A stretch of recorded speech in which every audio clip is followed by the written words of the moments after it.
Good evening, folks. It's great to be here again on this virtual chair. And tonight we have a very, very special guest. We have the amazing, legendary Northern Irish icon of sport, Darren Clarke, who's going to join us from somewhere in the world. I have no idea where Darren is at the moment, and I'm sure he'll tell us. I know he's been secluded or in isolation somewhere in the world. It's a great privilege to have the chance to speak to him. I haven't seen him for about 6 months because he's been around the world doing what he does. I'm not sure how much golf Darren's been playing recently, but we'll certainly find out in a few minutes. So you're not in Portrush?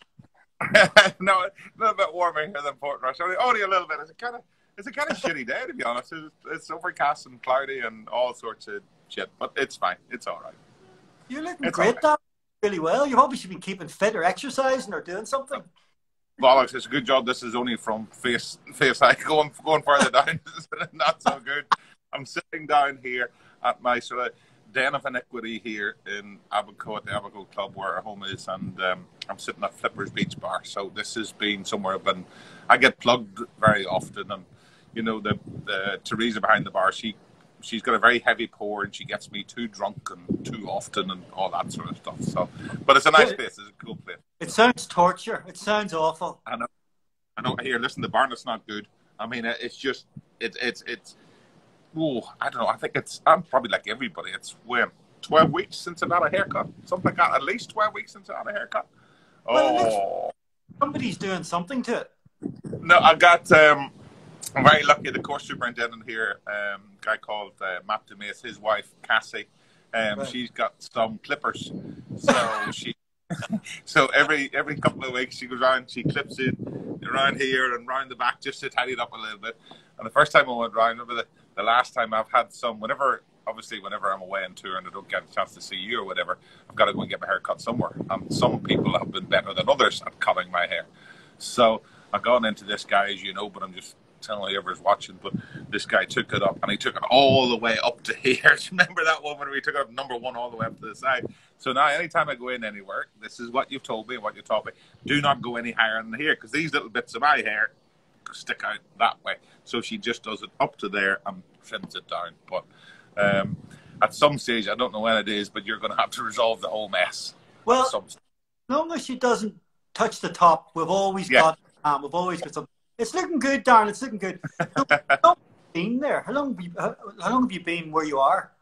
I got here. I entered the Bahamas on the 14th of March. Wow. So I got in here. I was supposed to go and do some corporate stuff. There was a tournament called TPC in Sawgrass, and I was supposed to go and do some corporate stuff there, but that all got called off. That was at the outbreak of the whole pandemic, etc. Alison had been with me for a few weeks before, and then she had gone home that week. We were in California the week before, playing a tournament out there, and she left on the Sunday and flew back home because she had to go back for her own business. And then everything happened so quick that I couldn't get Alison here. I couldn't get Connor here because he was at university in Edinburgh at that stage, and then Tyrone, eldest boy, he's in Boca in Florida, Boca Raton, Florida. He goes to university there. So, and he couldn't leave at that stage because if he'd left, then a student visa got cancelled, all sorts of bits and pieces. So it was all a bit of a nightmare, you know. Couldn't get anybody here.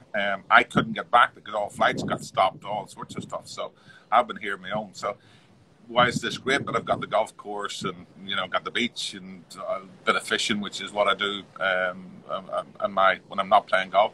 You know, it's tough though because I miss the family. I miss Alison. I miss the boys, and it's pretty tough from that point of view. But so far here on this particular island in the Bahamas, 700 islands in the Bahamas, and this is one of the biggest ones called Abaco, and there is no cases of COVID at all on Abaco. So we've been very lucky thus far. Touch wood. So far, all right. There's no chance of you either getting. Well, you wouldn't want to be in the States or anywhere else, but I suppose can't get in. Non-US passport holders cannot enter America. So you know, even I've got a visa, my P1 visa, which enables me to work, which means I can play my tournaments over there. That would ordinarily get me in, but under no circumstances can anybody that's non-US get into the US at the moment. And there is no flights from here either. You know, there is no commercial options. There is no flights going out of Marsh Harbour. The airport's more or less been shut down. So sort of deserted on an island, as it were. So it's good So and bad. you're like a very kind of well-to-do Robinson Crusoe. I don't know about the well-to-do bit. Like, you look good anyway. That's the main thing. Darren, you'll get off the island, or have you no idea? Well, our first tournament on the Champions Tour is scheduled for the 27th of July in Warwick Hills, Grand Blanc, Michigan, up by Detroit. And in order to do that, I need to get to America and self-isolate for 14 days. Prior to that, that's part of the rules. So I need to leave here on the 13th of July to get into America. Now, at the moment, there are no flights, but there's talk about flights starting to operate again from the 1st of July here. And the PGA Tour have offered waivers for all the golfers to actually get in. And my paperwork's all coming through at the moment that would, hopefully enable me to get back into America. But then I have another issue in that my P1 visa, which, as I said, there enables me to work, that expires on the 4th of June. So it's a little bit of a nightmare at the moment. Just everything. Unlike everybody, all the embassies are closed, everything's shut down. So, I've been approved for my visa to be renewed again, but I've actually physically got to get to a US embassy to do it, and most of those are all closed around the world at the moment due to COVID. So, there's all sorts of stuff going on, trying to figure stuff out at the moment, like everybody. Well, I suppose the one thing that's on your side is that you've got time to do stuff because there's nothing else to do. I suppose you're obviously still practicing. You're still playing golf. Oh yeah. The golf course here, thankfully, has been open the whole time. So I'm out playing and practicing every day. There's only about, I don't know how many members are here on site. Maybe about 15 of us. 20 of us are here, and we go out and play most days. With the head superintendent Matt and food and beverage manager John, project development officer Kevin, Brian Shearer, the golf pro, Michael McCormick, one of the other members here, and we all go out and we play in 6 balls and we have a scramble and maybe a few drinks now and again to go in the cart as well on the way around. So it sort of passes the time a little. But it's like Groundhog Day, isn't it? I'm sure it's the same thing for everybody at home. All this lockdown and what have you. It's just every day goes into the next day, goes into the next day, goes into the next day. So, but for here, the lockdown rules have been sort of relaxed a little bit past a couple of weeks. So there is still a weekend curfew. So nobody's allowed to go anywhere from at 9 p.m. on Friday until 5 a.m. on Monday. Only essential workers. Same thing as a 9 p.m. curfew every night. Not that I'd leave the property that often anyway, but they're still, they've been very stringent and very strict, and they've done a really good job of obviously trying to contain and manage the issues, albeit we haven't had a case here. Yeah. It's only when you speak to you, actually, because of where you are, you realise just how global this is, because, obviously we're talking to people all the time, but you don't think of it as hitting isolated places, but it's actually everywhere. It's everywhere in the world. Everywhere. Just before we go any further, this is the 30th anniversary of you being a golf pro. Does it feel like 30 years? 30? No, it doesn't. It's one thing when you do what we do, and we're very fortunate to travel around the world and as a professional golfer and play here, there, and everywhere. There's hardly anywhere in the world that I haven't been, and I haven't been playing. So, it's like I could almost tell you every tournament I've ever played everywhere. You just get used to traveling around the world. You get used to living out of a suitcase and going and playing. And, time goes fast. Whenever you're busy all the time goes really fast. And that's what I've been. So, it certainly doesn't feel a lot less than 30 years. Mind you, look in the mirror and it's definitely been 30 years. But whenever you're actually doing it, time goes so fast doing what we do. But when I was sort of when I managed to persuade you to do this for me, I thought, is there anything, Darren, that I don't know? And when I looked into some of the information on your life that's online, I came across the fact that your grandfather used to play for Sheffield United. Yes, he did, and Ireland, when it was all one football team. And Dad was a footballer as well. Yeah, exactly. Yeah, they both. Grandfather played in English First Division, played for Ireland. My dad played soccer, all Irish League soccer and what have you. So, and then my dad took up golf, and I started caddying for him, and then thought, I don't mind this. So I sort of got stuck into the golf from I was about 11 years old. Loved it. And were you playing football before that, or was football never on the agenda? I was playing football up until I was 11, and then I got into rugby for a little bit. So I was playing rugby and golf at the same time. I was a bit of a hallion, throwing myself about the pitch now and again, and having a bit of fun. So golf and rugby didn't really go together. But I stayed at it until I was in lower sixth, and then I had to make a decision. The golf was getting a little bit too serious at that stage, so I had to make a decision if I was going to play golf or play rugby, and obviously I chose golf. And I still love it. I love going down, and when I get the opportunity, which has been few and far between, but going down and watching Ireland play down in Dublin at home or whatever, but I still love it. And the thing about it is, what was it? I mean, you can imagine what it was like whenever I was 15 and I told my mates I was going to be a hairdresser. What was it like to told your mates you were playing golf? Because it wouldn't have been the most popular of sports at that time.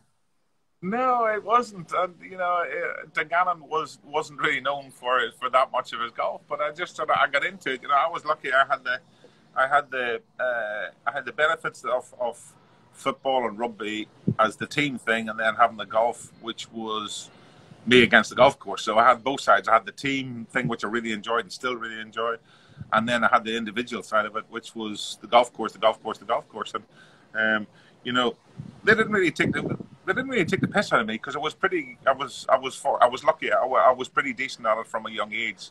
So I started winning trophies and stuff when I was young. So if I was just out messing about playing and I hadn't been any good, then they would have ripped the piss out of me. But because I actually played okay, they were fine with me.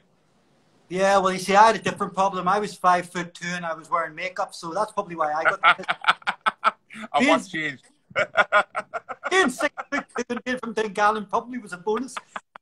So, I mean, at what stage were you aware I'm good at this? Were you young when you were aware that you actually had talent, or was that something that had to learn?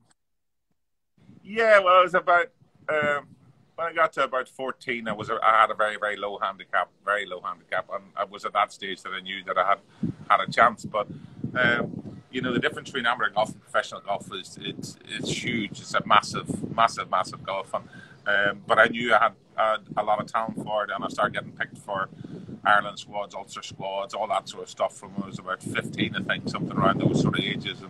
And I developed very quickly, and my parents were very supportive. I played a very full-blown amateur circuit all over the summers, and my mum and dad paid for it. They all over Ireland, here, there, and everywhere. And it's expensive going from week to week to different places, and as a young kid. And I'm playing, but I got the experience, and then I started winning, a little bit more frequently. And because of that, the next obvious step was then looking towards becoming a professional, and that's what I did. And you went to the States for a while in your teens as well, didn't you? I did. I went to university in North Carolina, a really renowned golf one called Wake Forest in North Carolina, small school, but went there. But the coach, so I was going to be there for 4.5 years. My first semester, the coach redshirted me my first semester, and that was fine. So I went back. I started in January, so he redshirted me, meant I wasn't eligible for the team under NCAA rules. So I went back end of August. We had qualifying for the team, and first tournament I led the qualifiers. He didn't put me in the team. Second time I went there, second qualifying thing, I was second on the team. Coach didn't put me in the team. So I didn't quite take kindly to this, and I was thinking, what's going on? Because they were number one in America at that stage. Whenever I was there, the team was very, very good, but I was playing well. So I didn't have an argument. I had a discussion with him to find out, why am I not on the team? So discussion turned into a bit of a heated debate, turned into a bit of an argument, turned into a point of me standing up in his office and said, "Coach, go beat yourself," and walked out of the office. So went back to the thing, packed up, went back home. Mum and Dad were pissed at me, obviously giving up a great opportunity to get a great education and play golf, etc., etc. And that's all well and good. So I stayed as an amateur and then turned pro and started winning here, there, and everywhere. And a lot of the members of Augusta National, where the Masters is every year, are alumni from Wake Forest University. So they've all gone there. They all know the whole scene. So they always have a party on a Tuesday night at Wake Forest. At the Masters during Masters week. So that was fine, and they kept inviting me. The better that I was playing and better my results were, then even though I wasn't there for that long, I still was alumni. So they kept inviting me to go to this party every year, and I said, no, I'm not going. And then eventually I said, oh, bollocks, I'll go. So I went. So I walk in there. Who was the first guy that I saw? My old coach, the guy called Jesse Haddock.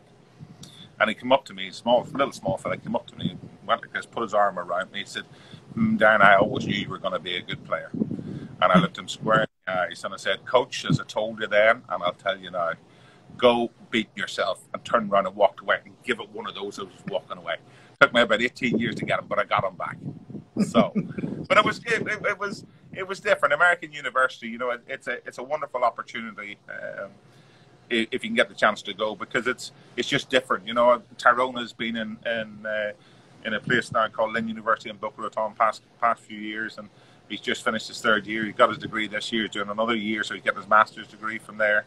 He loves it. He's playing golf and you know, studying, and he's doing really, really well. So it was a wonderful opportunity, and I had a great opportunity. Just the coach didn't like me maybe drinking a little bit too much, smoking too much, and sort of partying maybe a little bit too much. He didn't like that. That wasn't his sort of thing. So when you came back from the States, and obviously you turned professional, I mean, you were still very young, Darren, at this time. You were a young boy. Yeah. And you success very early on. I think very early on in your career, you beat an up-and-coming Tiger Woods along the way somewhere. Is that right? Well, I played okay here and there and all that sort of stuff. So, but it's part and parcel. You know, it's like anything, Paul. Whenever you went into your hairdressing thing, you learned your trade, didn't you? You learned the secrets of your trade. You learned what makes the trade work and how you become better. And that's what I did. That was exactly the same thing. You know, just because we're, and yes, we are fortunate, but just because you're traveling all over the world, you know, playing golf on some of the best golf courses and whatever, you still have to learn and you still have to improve. And you only learn to improve by actually doing it and making mistakes. You learn from your mistakes, not from all your successes. And that's what I did from a young age. And then every time I made a mistake, I would write it down and I would think, okay, right, well, don't do that again. And if I was thinking wrong, then I would figure out what caused the mistake. Was it my mental attitude, or was it the physical side of making a bad swing, or was it both?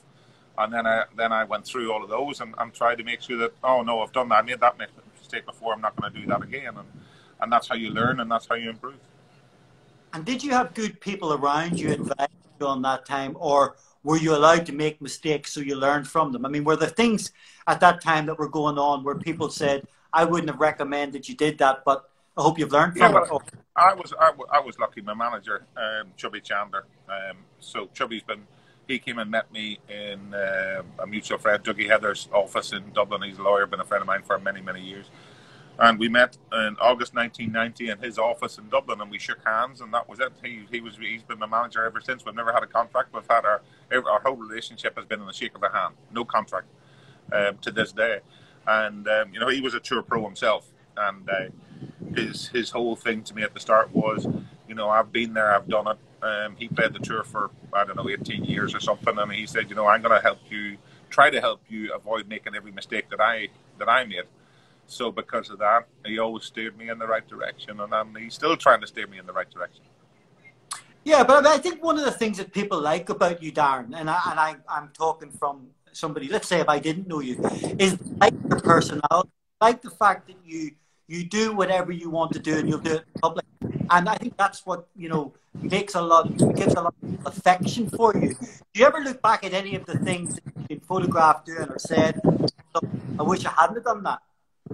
There's always been a bit of that, you know. I've been very fortunate for many years. You know, Lee Westwood and I travel all over the world, and probably one of the best caddies in the world, Billy Foster, caddied for me for 12 years, and he was with me by my side more than caddies with you more than your wives are. You spend more time with them in and out, and we ended up in some places maybe drinking too much, doing too much that we shouldn't have been doing, and you just look back at those and say, maybe if I'd have done those, if I hadn't have done that, maybe I'd have done a little bit better.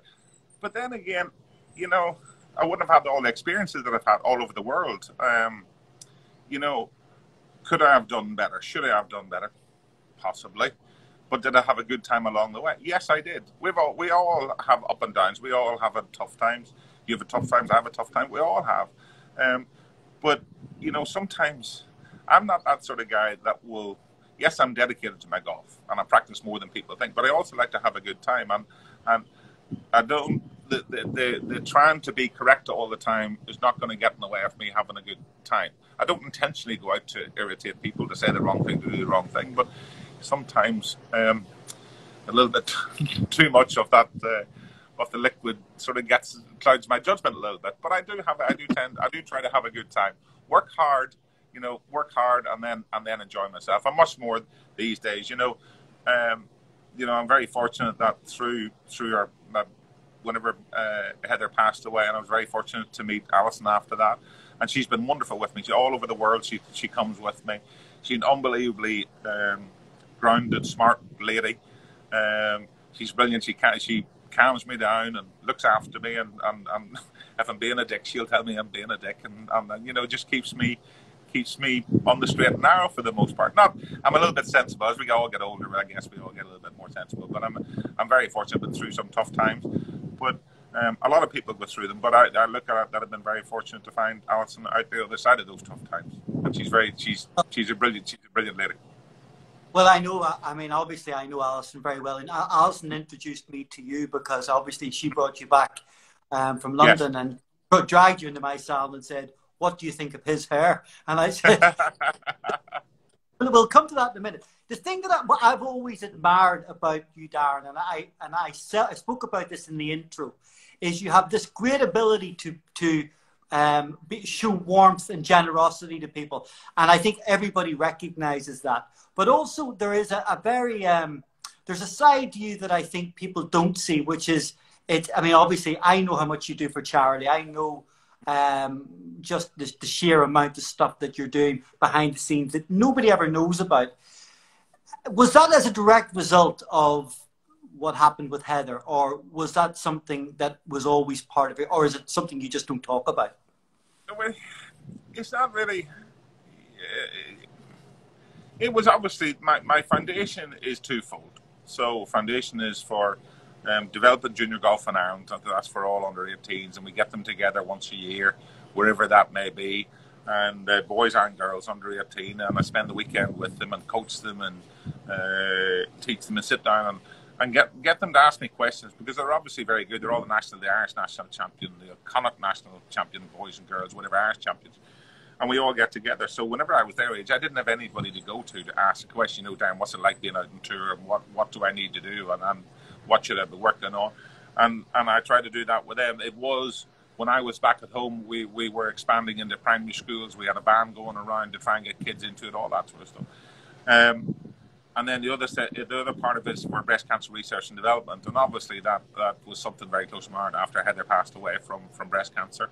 And, to try and help those people that, a little bit, I was involved in the Daffodil Centre as well, which is somewhere where people can go and get information. Their Daffodil Centres are in the south, but they could, if they're diagnosed with cancer, then they can go in and see somebody and ask them the questions that, because most people, if they go to see a doctor and you say, well, I've got some bad news for you, got cancer, then all of a sudden your brain panics, so you forget to ask all the questions.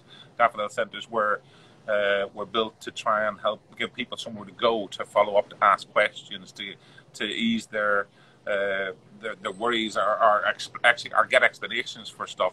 And my foundation is we've contributed to Queen's in Belfast for cancer research courses for a couple of doctors there. We do all sorts of different sources, but it's basically to try and maybe in some small way, if possible, to try and help somebody who may find themselves in a similar position that I was in, but have a better outcome. That's basically what it's all about. You're right. I don't go about promoting. I probably should promote the foundation more and the charity aspect thing, but that's not really my thing. I want to get on with things, and I've got a great team in Dougie, Heather, Yvonne, Pat. They all run the foundation for me, and they do it unbelievably well. And it's a success. The kids love it, and the charity aspect of it as well works very well. So I'm very proud of it, but it's not something that I really push out there an awful lot. No, you don't. And when I'm talking to you in the salon and we're talking about what you've got lined up, whenever you're talking to me, it usually it sounds to me like it's 60-70% of your time is spent I know. doing that people never hear about. But it's okay for me to tell people that because I hear what you're. And I often wonder how you juggle the time. Moving on a little bit, Darren. Yeah. Obviously, most people who are golf fans Hmm. will probably remember 2011 more than any other Uh-huh. time in your career for obvious reasons. Obviously, there was all the great Ryder Cups and all the wonderful times Uh-huh. where you. But in the lead up to 2011, after Heather died, you didn't have the Hmm. most wonderful period in your career.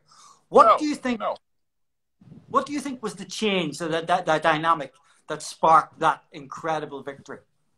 I don't know. I think anybody that's been through a similar scenario where they lose somebody very close to them, I think, your life changes. You have to adapt. You've got to change your obviously your whole circumstances have changed. You've got to change. And for the few years after that, obviously Tyrone and Connor, my two boys, were my whole priority. Everything that they needed, everything that I could try to do for them, I did. Or I tried to do. I tried to keep my career going at the same time, and my career is different than a 9 to 5 job. Obviously, I'm traveling all over the world, so I would go and play, and I had good people at home that would help me out with the kids at that stage. But I missed them, and I missed being with them, and I missed trying to be their dad and all that sort of stuff. So it just takes a little bit of time, and then things sort of things calm down. Anybody that again has been through a similar scenario, tell you there's nothing makes any difference apart from a little bit of time. And there's a quote that's on Heather's gravestone there up in Port Russian that says, from Dana Reeves, who was Superman's wife, says, "Don't be sad for what you've lost. Smile for what you had." And that's, I think, for anybody that's been through it, it's a very appropriate. Very, very appropriate thing. And then, things calm down for me a little bit, and then all of a sudden, Graham McDowell lined Alison and I up on a blind date, and then she just changed my life again. She completely changed my life. She brought a lot of happiness in there. She brought a lot of purpose, a lot of direction, and I think she helped me more than anybody get back to doing what I'm doing, what I love to do. And she was there for the whole of the Open, and Alison wasn't big into the whole golf thing. She wasn't into that. She had it was all brand new to her, but she figured it all out, and she was wonderful. So I think without Alison, I would never have achieved it. It is actually a spectacular story. I mean, I think, no, but I mean, obviously, as a friend, for me personally, watching this fairy tale, here's a man who, has had everything but lost the most important thing. All of a sudden, this great person comes into his life, and the next thing you're walking across that windswept course, pictures of her with her hair going everywhere, and Oh, oh yeah. you're on. It's such a great story. At what stage during the Open did you think I could win this? At what stage? Probably at the end, because one of the things about our sport is that it's very easy to get ahead of yourself. You get ahead of yourself, then you think, oh well, I've got this hole to play, I've got that hole to play, and one of the old things for us is play one hole at a time. You play one hole at a time, and right, that's another one out of the way. So if you start, mind starts wandering, then it's very difficult to stay in the present, and that's when you make mistakes. So I didn't let myself get ahead of myself at any stage until maybe, I don't know, the 17th tee, whenever I had quite a big cushion of a lead or whatever, and then I started thinking about it a little bit. So it wasn't really until that point, and the walk down the last hole was certainly was very very very special. There was roars and shouts and people. It was just it was wonderful, and me being the guy I am, I spent the whole time walking up from, I'm maybe 300 yards short of the fairway, whenever short of the green, 200 yards short of the green, people start roaring and shouting in that big amphitheatre. And I'm trying to figure out how many shots I've got to win the Open Championship. I couldn't quite compute if I had 4 or 5 or 6 putts from the edge of the green to win the Open. So, but it was special. It was very, very special. That's the one thing, when I was growing up as a kid in Dungannon and hitting golf balls, and practicing playing down there, then up at Portrush and practicing playing there, and I'd give myself a 5-footer on the green, or I'd be hitting a shot on the practice ground where, right, this is for the Open, I've got to hit this close in the last hole, I've got to hold this putt, this is for the Open.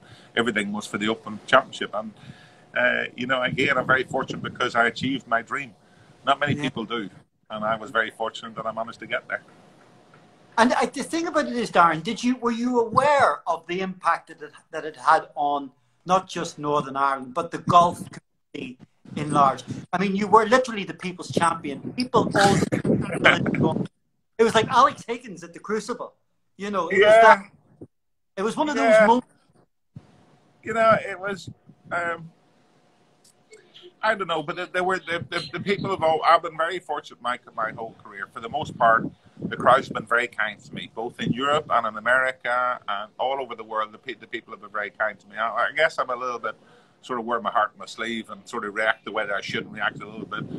No secret that I like a beer now and again, or a smoke now and again, or whatever. And I'm not quite, I'm not going in racing on Peloton these days like a lot of the guys are and all that sort of stuff. I'm sort of just me being me, trying to enjoy myself. With that being said, again, I touched on it earlier, that's not to say that I won't go and stand on the range here and beat balls for 7 hours straight and just keep working and working and working. But I want to have a bit of fun whenever I'm not. I guess a lot of people have identified with that and sort of enjoyed it. And a lot of them had me backed in the bookies as well because I played very well before. I had more messages from guys that took a few quid off the bookies than anything else, which is always nice. Great. Always nice. I mean, I do want to labour the point, but it is such a special moment in Northern Irish sports history. But obviously, I was up in Portrush for your back party, and we literally couldn't get through the crowds. I've never seen anything like it. The only ever time I've seen anything like that was when the Pope came to Ireland. Yeah, well, it's certainly not the Pope. Well, there were some people that had spirits. There was a few bit of spirituality going on. I mean, when you were back in Portrush, I mean, and I hope you don't mind me saying this. No. It seemed to me, I remember being in your house, you were getting people drinks and you were looking after everybody. Had it sunk in, or did you think it was somebody else's party? I think I was still, that whole week I was hungover, wasn't I? I mean, that whole week I didn't stop. I mean, the whole week was just a bit of a blur. It was one into the other, but it was brilliant. It was brilliant. The whole reception that they gave me, at home in Portrush there was sensational. The party, just all bits and pieces of it. It was very special. Something I'll cherish forever. I'll never forget that. It was just not. I guess surreal is the wrong word. It's what I'd always, why I practiced, why I took up the game. Maybe not why I took up the game, but after it became half decent, the Open was what I wanted more than anything. And I had chances before and I messed up before. But this time I actually did succeed. And from that point of view, to actually do it and then enjoy that whole week afterwards was just brilliant. And then I remember I got a little bit of grief from obviously people that didn't agree with the way that I sort of enjoyed myself, being hungover here and being hungover there. And, each to their own. I'm not going to turn around and tell anybody what they should or what they shouldn't do, apart from my own 2 boys.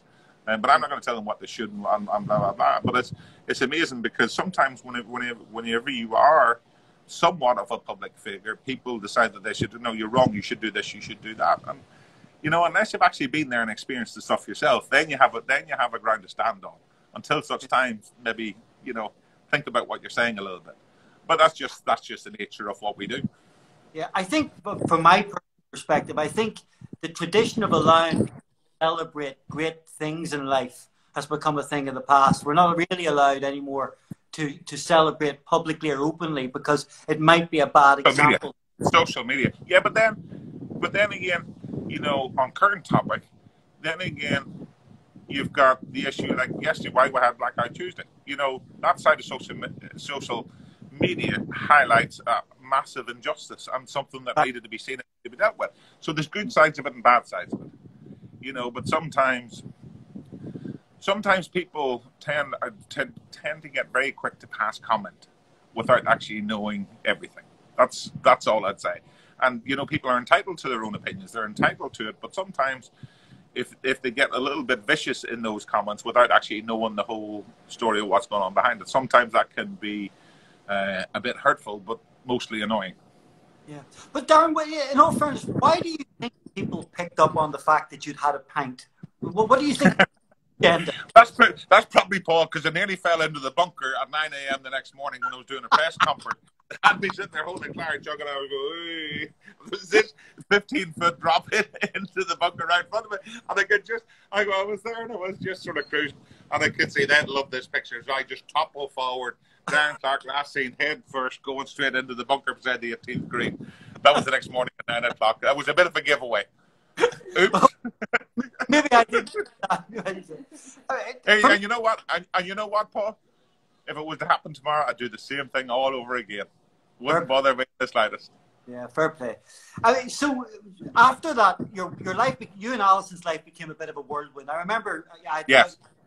And you know the photographers were following you everywhere. It was like all of a sudden you were back on top. I mean, and I remember you saying to me at the time you didn't know whether you could sustain the roller coaster. I mean, did it feel that? Did it feel like there was a piece of you all of a sudden? Yeah, a little bit. It was all of a sudden I went from to be, I suppose, my opinion mattered and everything. And as I've just said, I don't like to speak out unless I know what I'm trying to talk about. If I don't know what I'm talking about, usually I keep myself to myself. But if I do, the only time I really have a strong opinion is whenever I understand the scenario. If I don't, I will tend to keep my mouth shut.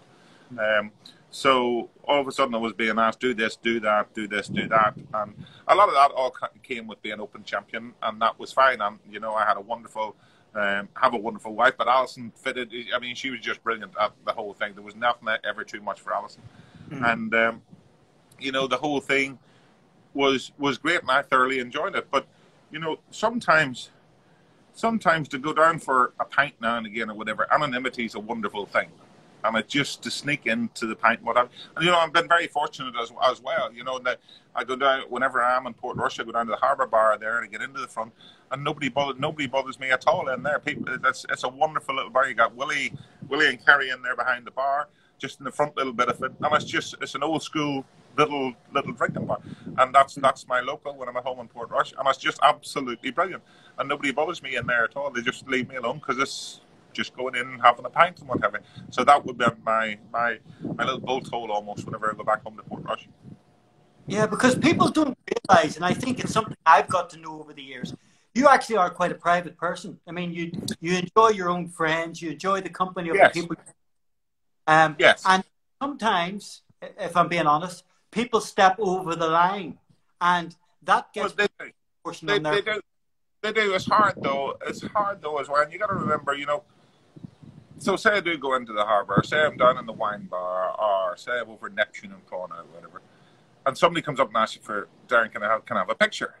And you go, really, I'm in the middle of my dinner or something, or what? I don't mean to bully, but can I have a picture? Well, I'm in the middle of my dinner or whatever, and then you sort of think, well, they just might be up to Port Rush for one night or whatever, and if I don't do the picture, then they'll say what a dickhead he was, and then usually so whatever 99 times out of 100 I'll do my picture and then off I go and back and have my pint again, because I try to not be rude. I try to not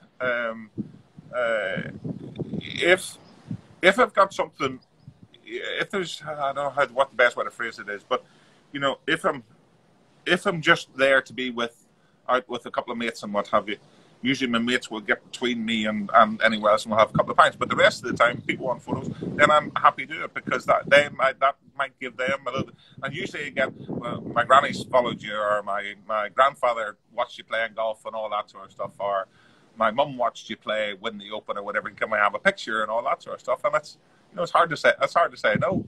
No, of course. So yes. Well, that's part of it as well. You have a responsibility, and especially back home in Northern Ireland for our little small country, it's just what you have to do. But if you're going out for a couple of quiet pints, sometimes that doesn't happen. Yeah. And of course, you're standing giving autographs 20, 30, 40 times a day. And the one time that, you're in the middle of your dinner and somebody asks, and you may not just be as eager, that's the time they Yeah. report it, of course. Of course, yeah, yeah, and yeah. I saw that dickhead. It's only blah blah blah. He wouldn't do this. He was so rude. He was so arrogant. But you know, there's a But time and a place. because you do have the support of, I mean, even if you have a pint, everybody loves Darren. You know, it's always, you know, everyone's your fan. And it's the same wherever you go in the world, because I know, I mean, I've got friends in San Diego, and every time I go, when's the last time you've seen Darren? Are you aware that it's a global popularity? Yeah, there's a good bar. There's a good Irish bar there in San Diego. Oh, what's the name of it? I can't remember. Last time I was there, I was in behind pulling pints and behind serving the punters in behind the last time. Dungannon. Eh? It's owned by Dungannon. It's called, yeah, the Irish bars in San Diego are owned by a family from Dungannon called... It's gone. It's on the tip of my tongue. Gone. But anyway, all around the world, I've always managed to find the decent Irish bars. And that's where I end up going. There's a couple in Atlanta called Fido's, which are just absolutely brilliant. And, you know, I play golf with the owner and all that sort of stuff. Still charges me for the pints, mind you, but they are very, very nice. But you end up finding a couple of nice bars here, there, and everywhere. Darren, for a while it did seem like Northern Ireland was the centre of golf. Obviously, you know, the same year you'd won the Open, Rory had won the US Open, and won it the year before. Did it seem like a revolution? Did it feel like, you know, this is something major? No, I think it was huge. Well, Padraig Harrington, you know, led the charge for recent Irish golf whenever he won all his majors. And then right on top of that, you had Rory and G-Mac winning theirs. And I was like sucking the hind tit. I thought, you know, they're going to get theirs. But Rory's just a very special talent, obviously. And G-Mac as well. They both are. But it was, I mean, it was just, it was wonderful to actually be able to join them as major champions. And for Northern Ireland, for our little country to have 3 major champions, I mean, that's just, when you think about it, that is an unbelievable stat for Northern Ireland. Out of all the golfers in the world, for us to have in Ulster, Northern Ireland, 3 major winners is just incredible. You know, you may have, you know, obviously a gifted, unbelievably talented, best player in the world, like Rory, come out of any country in the world. And we are fortunate we have Rory, that he's the best player in the world. But, you know, to have all 3 of us as major champions, just huge. Huge. Well, for a while, you know, that whole golf scene rivaled the Game of Thrones, which is the biggest tourist attraction here. I mean, don't be taking down the name of Game of Thrones now. Steady on. Steady on now, Paul. Steady on. You've offered me the opportunity to come up and play a few rounds with you. Obviously, you can imagine me. I mean, the only thing I would like about playing golf is wearing the clothes. Obviously, I like. Oh, I know you'd love it, wouldn't you? You would have Mark Powell making you. You would have Mark Powell, your tailor, making you outfits just to go and play golf. I can see it right now. With all the stuff. Hey, listen, do me a favor. Next time you're taking some pictures, or Lisa's taking some pictures of you, with your hat on and all that. Try and get your eyes that are going a little bit more this way instead of this. You know this sort of moody look you've got the whole time. You got the hat. I get it. It's a bit of the look and all that sort of. But just for once, maybe look up at a tree that's up over there or something. You know, it would be fine. You know, not all good things are down in the ground. Just saying, remember that. I'll have a look at some of your PR pictures. Well, I know. I see Jimmy on there agreeing with me too. I'd say he knows his stuff. But anyway. Jimmy's missing the golf chat. Jimmy's your biggest fan. Time you're in the salon. He's up on me. But the only thing is, I only like the 20s golf wear. I only like. I know. Here, listen. That wasn't demeaning. I love the look that you're going for now. I love all that sort of carry on. You know, obviously, I know Mark. I know your tailor as well. I was there many inches ago. I was used to use him as well. But he's a wonderful man. But I know. Listen, I love all the stuff that you're wearing and all that stuff. I think it looks absolutely brilliant. I think it's fabulous. Just look up a little bit. But okay, I'm taking fashion tips from Darren. Hey, listen, I'll give you one of the best tips. One of the best tips to a lot. If you're gonna, Alison gave me this one. If you're gonna take a selfie, always take it looking down. Never take it looking up. Get it up this way. You look better. You always look better if the camera's higher. You should know that. It's easy to take a picture down on me because I'm 4'6". But I wasn't going to be that rude. I wasn't going to be that rude. I wasn't going to. But I was just saying, even your arm reaches higher than your head, though, Paul. Even for you. But just saying. Small arms. I'm like one of those dinosaurs. Lisa's got long arms. I know it. Long arms, long legs. Alison's right. That's the bit. But I don't take selfies. Listen, we've only got an hour. We can sit here all day. The Ryder Cup. What's your memories of that? A great privilege. It was an amazing opportunity. Brilliant. It's brilliant. Ryder Cups. Like nothing else we do. The Ryder Cup's at the very, very top of the whole thing. It's just the absolute best. The absolute most nervous anybody gets. It's the most nerve-wracking experience. It's you just got to grow a set. If you want to play a Ryder Cup, if you're not playing any good, you're done. It's an arena that very few people get to enjoy. It's an arena that you need to be pretty good to get there, and you need to have a bit of confidence whenever you get there, because if you don't, you ain't going to find it that week. But it's brilliant. It's absolutely brilliant. It's like nothing else we do, so hence why the rivalry, the intensity.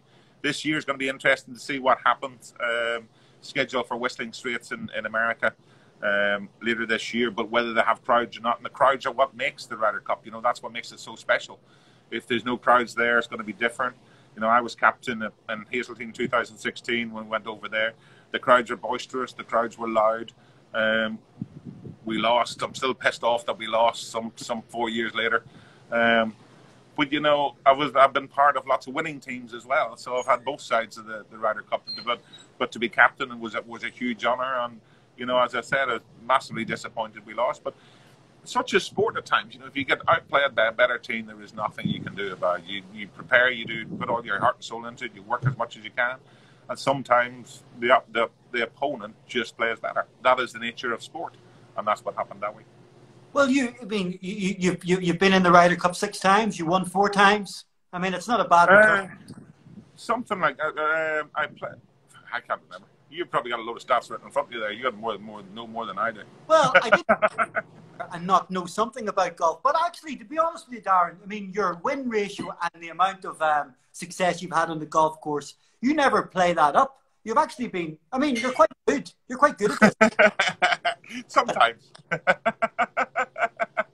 I have a love-hate relationship with golf. Yeah. Sometimes there's a lot more hate than there is love, unfortunately. Yeah. That's just the way it is. That's our sport. But basically, I wouldn't want to be doing anything else.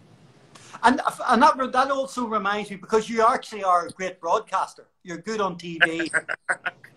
Well, and it seems that would have been the route you would have taken. But you are insistent and determined that golf is your first love.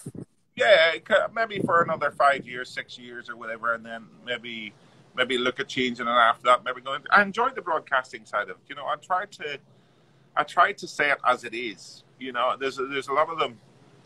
There's a lot of them which are all very good, and everybody does it in their own type of way. And some give an analytical response to each shot. Some give a sort of what they were intensely trying to do. Some of them give a mental aspect of what they were trying to do. I try to just say it as I say it. And, sometimes it's hard, though, because some of the commentating that you do, you're still doing commentating on guys you're still playing with, you're still competing against. So you got to be, I wouldn't say careful, but you just got to understand that if you're going to have a go at them and criticize them for hitting a bad shot, you got to really understand the circumstances of what they're trying to do. If they're trying to play a really particularly difficult shot that may not appear that difficult to your viewer, if you're going to criticize them, then you need to explain to them why that shot was so difficult. So it's a bit of a catch-22. You got to really know what you're doing to do it. But I enjoy it. I enjoy the chances of doing it. Yeah, but you're also a straight talker. I mean, at the end of the day, if one of your colleagues is on the golf course and they're not playing well and you're broadcasting, they would expect you to tell the truth, right? Yeah. But we're a touchy lot. I mean, it's all about egos, Paul, out there. It's all about egos. You should be hairdressing. Oh, I know. Yeah, I'm sure. Same thing. It's all about it. If you dent their ego and say something, whoa, One of their team, like their nutritionist, their dietitian, their all the modern day guys, their bed folders, their whatever. They've all got 20 people these days. One of them might say something to you. This just a different scenario. Yeah. So one of the things that I remember having a chat with you about, and it'll always stick in my mind. I remember when Tiger Woods was going through his worst period, and I said to you, not being a golfer, I said, I suppose that's him finished. And you said, absolutely not. Never underestimate Tiger. In fact, exactly. Never underestimate Tiggy. That's what you call it. Yeah, and that's the polite version of what I call it. Yeah. So, I mean, you were always, what was it about him that made you think he'll come back from this? What was it about him? He's just different. He's just, Rory is the current most talented, naturally gifted player in the world. Tiger was that for a long time as well. But Tiger dominated our sport. Just didn't win it, just completely dominated it. And, I often hear the comparisons between either Tiger or Federer, or Tiger or Michael Jordan, or whatever. Some of the sporting legends, the greats of the greats. But Tiger beat 155 other people every week, hands down, by almost lapping the field. Michael Jordan, unbelievable, one of the best athletes of all time. But he had other guys on his team. Mr. Federer was playing one against one. And listen, I am in no shape or form demeaning anything from those other guys. But Tiger did it week in, week out, and was winning tournaments by 15, 20 shots. That's never been done before, ever, and may never, ever be done again. So, to actually be lucky enough to call him a friend and to have played so many practice rounds with him, spent so much time with him, to see how good he was up close was just incredible. And because I spent that much time with him, a lot of time with him in Vegas with Butch Harmon and whenever he was coaching both of us and stuff, and just seeing how good he was just, that's why I said to you, no, you can't write Tiger Woods off. He's incredible. Yeah, I mean, the greatest golfer of all time? That's a big debate between him and Jack Nicklaus. Jack Nicklaus has got all the majors. Tiger's a few short still. But certainly, I was never fortunate enough. I just missed playing with Jack Nicklaus. I know I'm old, but I just missed playing with Jack. But I played a lot of golf with Tiger, with and against, practice rounds and in tournaments. And to see him do what he did was incredible. That being said, when you see Rory on song, he's every bit as good as Tiger. It was just Tiger did it every week. When Rory turns up and Rory plays the way Rory plays, he hammers. He's just the best of the best. Nobody can touch him. That's the way Tiger was, but Tiger did it frequently. Rory can still get there, but that's what Tiger did. Well, Rory's obviously still young, but then Tiger's not old either. I mean, you guys can play golf at 70, really, can't you? Until we're what? 70. I mean, it's easy. I've watched it. All you do is walk around in sticks. Yeah, I'd be waddling around whenever I'm 70. Never mind playing golf. Oh, wow. I'd be like one of those. I'd be going like this. But I don't know if I could swing or not whenever I'm 70. But no, we certainly, our sport's lucky because we do have the Champions Tour for the over 50s, and you can play on that until you're whatever 65 if you're good enough. So our sport does enable us to keep going much longer than what any other sport really does. Yeah. Darren, just before you go, because this has been it's been a lovely conversation, and I've really enjoyed. I mean, obviously we miss you because we normally see you, but yes. It's great, full of life. And how big of an impact? And I know you mentioned on it, has Alison been on your life? Because for all of us, yes, she was the catalyst to the Darren Clarke we now know. Yes. Well, I was playing a tournament. Where was I? I was playing a tournament. I think it was Hong Kong. And I'm playing there in Hong Kong, and we're all coming back on Sunday night playing from Hong Kong back to London. And I think Rory was there, G-Mac was there, I was there, Lee was there. Can't remember, there was a bunch of us all flying back in the British Airways flight back to London. And J-Mac said to me, he said, I might have a lady for you to go on a date with. And I went, really? And he said, yeah, a girl called Alison Campbell. I go, never heard of her. Because I've been out of Northern Ireland for that long, you know, living over in London. Never heard of her. He said, looked at me, he said, you're having a laugh. I says, no. He said, okay. So he then went and set up a blind date. So the following weekend, Alison came over to London. So I'd obviously Googled her a little bit and figured out all this sort of stuff and what she looked like and everything. So I said I'd meet her at Heathrow.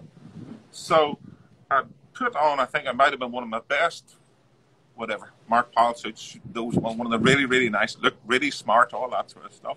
And I'd arranged to pick her up at Heathrow, drive on into, with the driver, we'll into Zuma for a bit of dinner, a bit of Japanese, and then go and see a show afterwards. So that was all fine. So the suit that I had was quite a tight-fitting suit. And I meet Alison at Heathrow and blah, blah, blah, get in the back of the car and we're driving into London. So we'll go to Zuma. So we'll go to Zuma, have a really nice meal. I'm thinking, oh, this is great, getting on, fabulous with Alison, blah, blah, blah. So that's fine. Come out. She gets into the back of the... I open the back of the seat of the car. She gets in. I go around to get on the other side. But unfortunately, I stretched in a little bit and the pants were my trousers were a little bit too tight. So I split my trousers all the way down from the back to the front. And unfortunately, at the time, Paul, I didn't have any underwear on. So we could not then go... We could not then go... No. We could not go on to the show, so we had to go back home to the house again. That's a true story. But anyway, we had so much fun. But you know, Alison she has been totally incredible. I mean, and her two boys as well, Philip and Stuart. You know, have just been just brilliant. Whenever we're together, and all four of the boys are together, and we've been here together in the Bahamas and all sorts of stuff. But I've been truly blessed, lucky, whatever way you want to call it. You know, to come through a real tough time to end up with a lady as wonderful as Alison. I've been very, very fortunate. You know, she's a wonderful lady, and she's so good to me in every way. And I do count myself very, very lucky that I met her. I don't really think there's anything else we can add to that. That you're obviously two of the most striking people that when you see them. But from my perspective, you're two of the nicest, most down to earth. You're both great ambassadors. Very kind. I'm very, very proud to call you both friends. Thanks for being on the virtual see. Next time I see her, don't let anybody else near that hair and enjoy the rest of your time. Nobody's touching it. I've got this going. Nobody else is touching it. Now remember, look up in your next pick. Up that way. Thanks, Paul. Thank you. Be good. See you soon. Cheers. Bye. Cheers. Bye.